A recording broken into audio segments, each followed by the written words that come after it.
அதிமுகவில் இருந்து முதல் முறையாக விஜய்க்கு எதிராக கண்டன குரல் எழுந்திருக்கிறது. இது குறித்த கூடுதல் விவரங்களை எமது தலைமை செய்தி ஆசிரியர் கண்ணன் வழங்கிட கேட்கலாம். கண்ணன், வணக்கம். இது குறித்த விவரங்களை பதிவு பண்ணலாம்.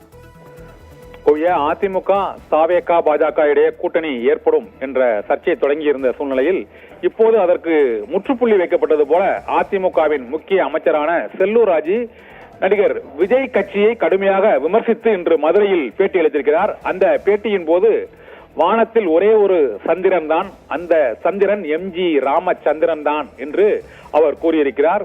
மேலும் அதிமுகவே களத்தில் இல்லை என்று கூறுவதற்கு கடை விரித்தாலும் கொள்வார் இல்லை என்றுதான் தாவேகா இன்று வரை இருக்கிறது என்றும், இந்த முதல் தேர்தல் ஒரு தேர்தலை கூட அவர்கள் சந்திக்கவில்லை, முதல் தேர்தலை சந்திப்பதற்குள்ளேயே 30 ஆண்டுகள் ஆட்சி புரிந்த அதிமுகவை விமர்சிப்பது நகைச்சுவைக்கானது என்று கூறியிருப்பதுடன், நகைச்சுவை நடிகர் வடிவேலு, நயன்தாரா ஆகியோர் வந்தால் கூட அங்கு பெருமளவு மக்கள் கூடுவது வழக்கம். அதுபோல ஒரு நடிகரை பார்ப்பதற்கான கூட்டம் கூடுவதை பார்த்து தேர்தலில் வாக்குகள் வரும் என்று கூறுவதை ஏற்றுக்கொள்ள இயலாது என்றும் அதிமுகவின் முன்னாள் அமைச்சர் செல்லூர் ராஜு கடுமையாக தமிழக வெற்றி கழகத்தை முதன்முறையாக தாக்கி பேசியிருக்கிறார்.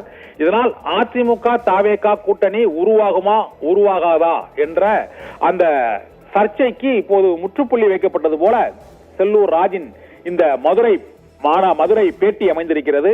இதனால் இதற்கு தாவேகா தரப்பில் அடுத்த கட்ட பதில் அளிக்கும் வகையில் இரு தரப்பினருக்கும் இடையேயான அந்த அரசியல் உரசல் முற்றும் வகையில் திமுகவுக்கு போட்டி தாவேகாவா அதிமுகவா என்ற கேள்வி எழுந்திருக்கிறது. டிடிவி தினகரன் மற்றும் தாவேகா தலைவர் விஜய் ஆகிய இருவரையும் கடுமையாக விமர்சித்து இன்று செல்லூர் ராஜு அளித்த அந்த பேட்டியில் அவர் மிக கடுமையாக விமர்சித்து இருக்கிறார்.